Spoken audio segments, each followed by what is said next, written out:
Episode 1192. சடலத்திற்காக போராடும் கபிலன். கபிலன் தெய்வீக தேவச்சுடரை தூண்டினான். அது அவனுடைய உள்ளங்கையில் இருந்து வெளியேறி தீபஜ்வாலையாக துசிலன் மீது மழையாய் பொழிந்தது.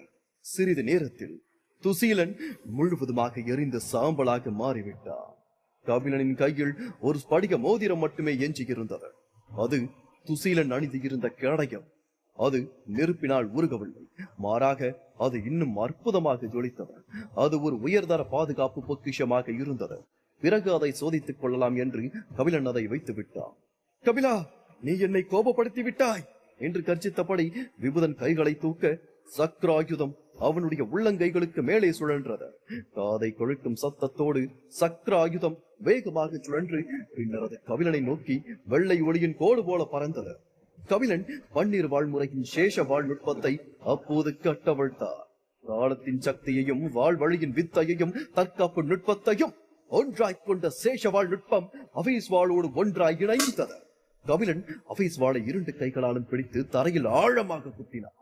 வாளின் முனை கல்பாலத்தின் மீது இறங்கியது. கல்பாலத்தில் குத்தப்பட்ட வாளில் இருந்து அடர்த்தியான வாழ்கதிர் சட்டென்று வெளியேறி வாழ் சுழலை உருவாக்கியது. சக்ராயுதமும் வாழ் சுழலுக்கு அருகில் பறந்தது. ஒளியின் வேகத்திற்கு இணையான வேகத்தில் சுழன்ற அந்த வாழ் திடீரென்று காற்றில் உறைந்தது. நேரம் உறைந்தது. கபிலன் சரியான நேரத்தில் நேரத்தை நிறுத்தினார்.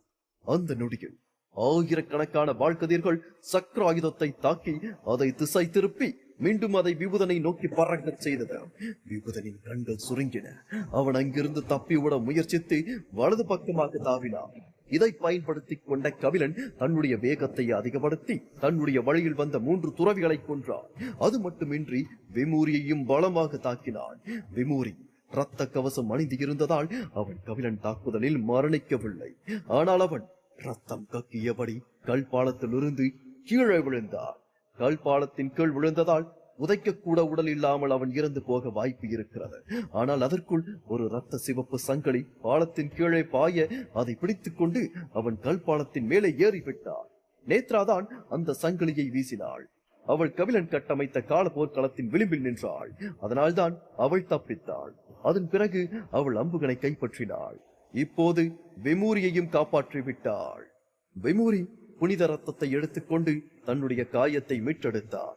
அவன் கோபத்தோடு கபிலனை பார்த்து, கபிலா, என்னை ரத்தம் சிந்த வைத்த உன்னை அழிவாங்காமல் விட மாட்டேன். காதலையை அழிக்கின்றேன் பார் என்று கத்தினான். விமூரி துறவி சாம்ராஜ்யத்தை அடைந்த மேதை. அதோடு அவனிடம் கொலை வாளும் இருக்கிறது. அவன் காட்டேரி குலத்தின் தனித்துவமான மேதையாக கருதப்படுகின்றான். ஆனால் எதிர்பாராத விதமாக அம்புகன் அவனை விட பெரும் மேதையாக மாறிவிட்டான். அதனால் அவன் புகழ் சற்று குறைந்து விட்டது. அம்புகன் வரவில்லை என்றால் விமூரிதான் காட்டேரிகளின் பெருமையாக இருந்து இருப்பான். இப்போது அதையும் இல்லாமல் செய்வதற்கு கபிலன் என்று ஒருவன் வந்து விமூரிக்கே மரண பயத்தை கொடுத்தான். அதை நினைக்கும் போதே அவனுக்கு கோபம் மேல் எழும்பி உடம்பெல்லாம் எரிந்தது.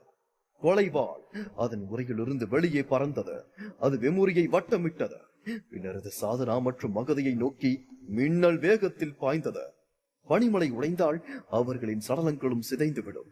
அதை குறிவைத்துதான் விமூரி வாளை வீசினாள். ஆனால் அதை நிறைவேறாமல் தடுக்க தன்யவதி பாய்ந்தாள். அவளது கொடியும் கொலை வாளும் ஒன்றாக மோதியது. தன்யவதி கொலை வாளை நிறுத்தும் அளவிற்கு வல்லமை கொண்டவளாக இருக்கிறாள். இதை எதிர்பார்த்ததுதான் என்று சிரித்தபடி கூறினாள் அம்புகன். அது விமூரியை மேலும் கோபப்படுத்தியது. பின்னர் அம்புகன் மரண சிலுவையை பிடித்தான். இரத்த மேகம் உரத்த சத்தத்தோடு வெளியேறியது. 5 வண்ண ஒளியுடன் காற்று பலமாக அதிர்ந்தது. மரண சிலுவை பனிமலையை குறிவைத்து பாய்ந்தது. நொடி பொழுதில் தன்யவதியின் கொடிகள் மரண சிலுவையால் வெட்டப்பட்டன. பிரபு, இந்த ஆயுதம் மிகவும் சக்தி வாய்ந்தது. இதை என்னால் கையாள முடியாது என்று கத்தினாள் தன்யவதி. கபிலனின் கண்கள் இருண்டன. கைகளை ஒன்றாய் இணைத்து அவன் ஒரு வாழ் நுட்பத்தை பயன்படுத்தினான். அபீஸ் பண்டைய வாழ் ஒரு ஒளிக்கற்றை வீசிக்கொண்டு மரண சிலுவையை நோக்கி பாய்ந்தது. அதை அது தடுத்தது. அபீஸ் வாளும் கடவுளை கொள்ளும் மரண சிலுவையும் ஒன்றோடு ஒன்று மோதி அதை கெடுக்கும் சத்தங்களை கொடுத்தது. மரண சிலுவையை தடுக்க கபிலன் இயங்கிய சமயத்தில் விபுதன் கபிலனின் இடது தோளில் தாக்கினார். விபுதனின் கூர்மையான நகம் கபிலனின் இரத்த கவசத்தின் மீது மோதியது. அது ஒரு பெரிய தீப்பொறியை உருவாக்கியது. விபுதன் மேம்பட்ட சாகுபடியை கொண்டவன். அவனால் தாக்கப்பட்ட கபிலனின் பாதி உடல் மரத்தே போனது. கபிலன் தற்போதைய போரை நிறுத்திவிட்டு வழியிலிருந்து மீள தன்னுடைய புனித ஆலையை இயக்கினார். அதே சமயத்தில் மகதி சாதனாவின் உடலை காப்பாற்ற அவர்கள் இருக்கும் பனிப்பாறையை விண்வெளி வளையத்தில் வைக்க முடிவெடுத்து கல்பாலத்தின் விளிம்பில் இருக்கும் சங்கிலியை நோக்கி ஓடினார். சங்கிலியை பிடித்துக் கொண்டு அதனோடு இணைக்கப்பட்டு இருக்கும் பனிப்பாறையை நோக்கி விரைந்தான் கபிலன். அம்புகனும் வெம்முரியும் கபிலனை கட்டுப்படுத்தவும் அவனை திசை திருப்பவும் சாதனாவின் சடலத்தை பயன்படுத்தினர். ஆனால் கபிலன் அந்த சடலத்தை எடுக்க செல்வதை பார்த்து அவர்கள் இருவரும் சிரித்தனர். அந்த கபிலன் மிகவும் கடினமாக முயற்சி செய்கின்றான். அவன் கல் பாலத்திலிருந்து வெளியே பறந்து பனிப்பாறையை கைப்பற்றலாம் என்று நினைக்கின்றான். ஆனால் பாலத்திலிருந்து வெளியேறினான் 5 வண்ண ஒளி மற்றும் ஆனந்த ரூப அலையால் பனிக்கட்டியாக உறைந்து போவும் என்பதை அவன் மறந்து விட்டான். முட்டான். தனது காதலியின் உடல் சிதையாமல் இருக்க அவன் கடுமையாக போராடுகின்றான் என்று இருவரும் விவாதித்துக் கொண்டிருந்தனர். அரவப்பட்சி கடுமையான முகபாவத்தோடு தரையிலிருந்து மேலே ஏறினான். அவன் தன்னுடைய கூட்டத்தை பார்த்து, இப்போதைக்கு கபிலனின் கவனம் அந்த பனிப்பாறை மீதுதான் இருக்கும். இதை விட நல்ல சந்தர்ப்பம் நமக்கு என்றும் கிடைக்காது. அதனால் நாம் அனைவரும் ஒன்றிணைந்து அவனை முழு பலத்தோடு கொள்வோம் என்று கர்ஜித்தான். அரவப்பட்சி பண்டைய டிராகன் வாளால் கல்பால சங்கிலியை தாக்கினான். அவனை தொடர்ந்து மற்ற துறவிகளும் ஒரே நேரத்தில் தாக்கினர். ஒரு சிலர் கபிலனை தாக்கினர், ஒரு சிலர் பனிமலையை தாக்கினர். கபிலன் பனிப்பாறையின் முன் நின்று அபேஸ்வாலை பிடித்துக் கொண்டு தன்னை நோக்கியும் பனிப்பாறையை நோக்கியும் வரும் அனைத்து தாக்குதல்களையும் தடுத்துக் கொண்டிருந்தான். பண்டைய டிராகன் வாள் 10 புனிதர்களின் இரத்த கவசத்தை பிளந்து கபிலனை வெட்டியது. கபிலனுக்கு காயம் ஏற்பட்டது. சிறிது நேரம் கழித்தார். கபிலனின் உடலில் ஒரு வாழ்நிழல் ஊடுருவியது. அது ஒரு பெரிய இரத்த ஓட்டத்தை விட்டு சென்றது. கபிலனின் உடலில் இருந்து அதிக அளவில் ரத்தம் வெளியேறியது. அவனது காயங்கள் மோசமடைந்த போதிலும் கபிலனின் கண்கள் உறுதியாக இருந்தன. அவன் தப்பி ஓடினால் தாக்குதல்கள் பனிப்பாறையில் இறங்கும். பின்னர் சாதனாவின் சடலத்தின் சுவடு கூட இருக்காது. யார் என்ன நினைத்தாலும் சாதனா அவனுடைய மனைவி. அதனால் வாழ்ந்தாலும் இறந்தாலும் அவன் அவளை காப்பான். அவளை வேறு யாரும் காயப்படுத்த அவன் விடமாட்டான். கபிலா, ஓடு என்று தன்யவதி அலறினாள். அவர்களிடம் இருந்து உன்னால் இந்த உடல்களை காப்பாற்ற முடியாது. அதுவே நீ இப்போது ஓடவில்லை என்றால் உன்னை நீயே காப்பாற்றிக் கொள்ள முடியாது என்று அவள் எச்சரித்தார். மாறாக கபிலன் ஓடவில்லை. அவன் பனிப்பாறையை சேகரிக்க விரும்பி மைனாகத்தை வெளியே எடுத்தான். குடுவை வெளியேறுவதைக் கண்ட அம்புகன் மரண சிலுவையை பயன்படுத்தி அதை தாக்கினான். அதனால் கபிலனால் அவன் நினைத்ததை செய்ய முடியவில்லை. அரவப்பட்சியால் சிரிப்பை அடக்க முடியவில்லை. கபிலா, உன்னை இப்படி ஒரு பரிதாபகரமான நிலையில் நான் பார்ப்பேன் என்று நினைக்கவே இல்லை இல்லை என்று சிரித்துக் கொண்டே கர்ஜித்தான். கபிலனின் கண்கள் இருண்டன. அவன் தொடர்ச்சியாக விண்வெளி விரிசல்களை கட்டவிழ்த்து அதை பாலத்தை நோக்கி வீசினான். ஆனால் பாலத்தில் பட்டவுடன் அந்த விண்வெளி விரிசல்கள் எல்லாம் கரைந்து போகின. அதை கண்டு நேத்ரா சற்று நிம்மதி அடைந்தாள். அவள் சிரித்துக் கொண்டே, இந்த கல்பாலத்தை உருவாக்கியது தெய்வீக டிராகன்கள். சுற்றியுள்ள இடம் மிகவும் நிலையானது. நாங்கள் பாலத்திற்குள்ளேயும் நீ பாலத்திற்கு வெளியேயும் இருக்கும் வரை உன் விண்வெளி தாக்குதல்கள் எல்லாம் எங்களுக்கு எந்த அச்சுறுத்தலையும் ஏற்படுத்தாது என்று கூறினாள். காடக களத்தை கலக்கிய புயல் இப்போது இங்கேயே இறக்கப் போகிறது என்று அம்புகன் கபிலனை பார்த்து சிரித்தார். கபிலனுக்கு எதிரான இந்த சண்டையில் தாங்கள் உயர்ந்து நிற்பதைக் கண்டு அம்புகனும் அவன் குழுவும் மகிழ்ச்சி கொண்டனர். திடீரென்ற அம்புகனின் கண்கள் சுருங்கின. கபிலனுக்கு பின்னால் இருந்த பனிமலையை அவன் அதிர்ச்சியோடு பார்த்தார். பனிமலையின் உள்ளே இருக்கும் சாதனாவின் கண்கள் மெதுவாக திறந்தன. அவளது கண்களில் இருந்து கண்ணீர் வழிந்தது. காயப்பட்ட அவளது உடலை சுற்றி பொன்வொளியின் துகள்கள் தோன்றின. இது எப்படி சாத்தியம் என்று கல்பாலத்தில் இருந்த துறவிகள் அனைவரும் அதிர்ச்சி அடைந்தனர். சாதனா உயிரோடு இருப்பாள் என்று யாரும் எதிர்பார்க்கவில்லை.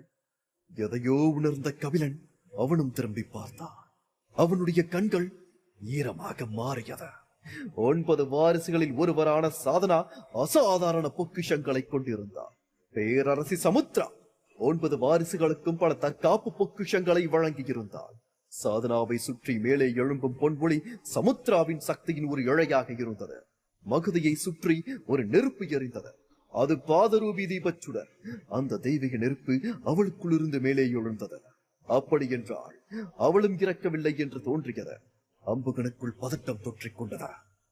தாக்குதலை தொடங்குங்கள், தாக்குதலை தொடங்குங்கள், என்ன ஆனாலும் அவர்கள் உயிரோடு திரும்பிவிடக் கூடாது, தாக்குதலை தொடங்குங்கள் என்று கத்தினான். கபிலனின் கண்கள் இருண்டன. அவன் வெண்கல காடகத்தை வெளியே எடுத்து அதில் புனித ஆலையை செலுத்தினான். காடகத்தில் இருந்த தங்க எழுத்துகள் மின்ன ஆரம்பித்தன. அவை வானத்தை நோக்கி உயர்ந்து நட்சத்திரங்களைப் போல பள்ளத்தாக்கில் வட்டமிட்டன.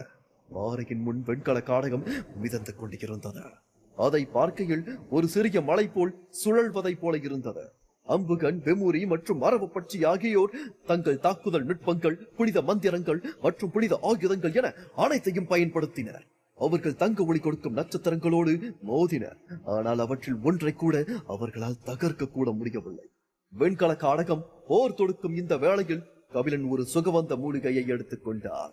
சிறிது நேரத்திற்கு பின்னர் அவன் சாதனாகிருந்த பனிப்பாறையை நோக்கி சென்றான். அவனுடைய உள்ளங்கையிலிருந்து வெளியேறிய தெய்வீக நெருப்பு பனிப்பாறைகளை உருக்கியது. கபிலனும் சாதனாவும் ஒருவரை ஒருவர் பார்த்துக் கொண்டனர். அவர்களில் ஒருவர் பனிப்பாறையின் வெளியே, இன்னொருவர் பனிப்பாறையின் உள்ளே. இந்த நொடியில் காலம் உறைந்து போனதை போல ஆனது. அவர்கள் மெதுவாக ஒருவரை ஒருவர் நெருங்கி வந்தனர். மெமோரி கவலையுடன் மகதையை பார்த்தான். சாதனாவுடன் இருக்கும் அந்த பெண் வைத்து இருக்கும் வெள்ளிக்கத்தை ஒரு வெல்ல முடியாத ஆயுதம். அவள் மட்டும் வெளியேறி கபிலனோடு இணைந்தாள், நமது நிலைமை மோசமாகிவிடும்.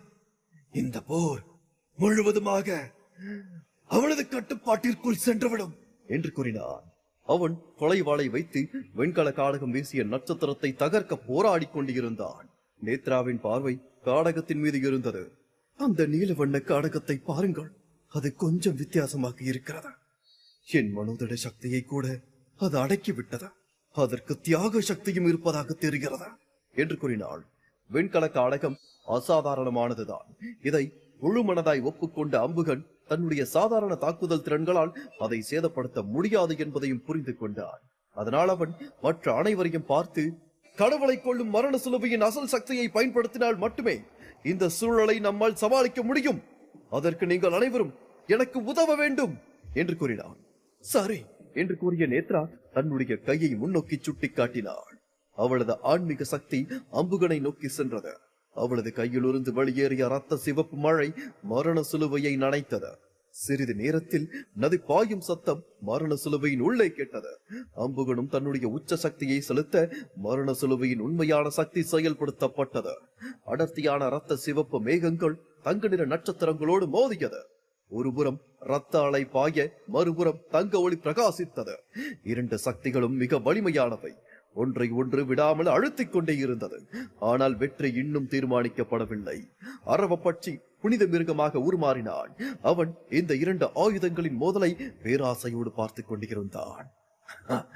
மரண சிலுவையே தடுமாற செய்கிறது என்றான். இந்த காடகம் சாதாரண ஆயுதமாக இருக்க முடியும். ஒருவேளை இது எஞ்சியிருக்கும் தெய்வீக ஆயுதங்களில் ஒன்றாக இருக்குமோ என்று கேட்டான். புனித ஆயுதங்களில் மொத்தம் 4 நிலைகள் இருந்தன.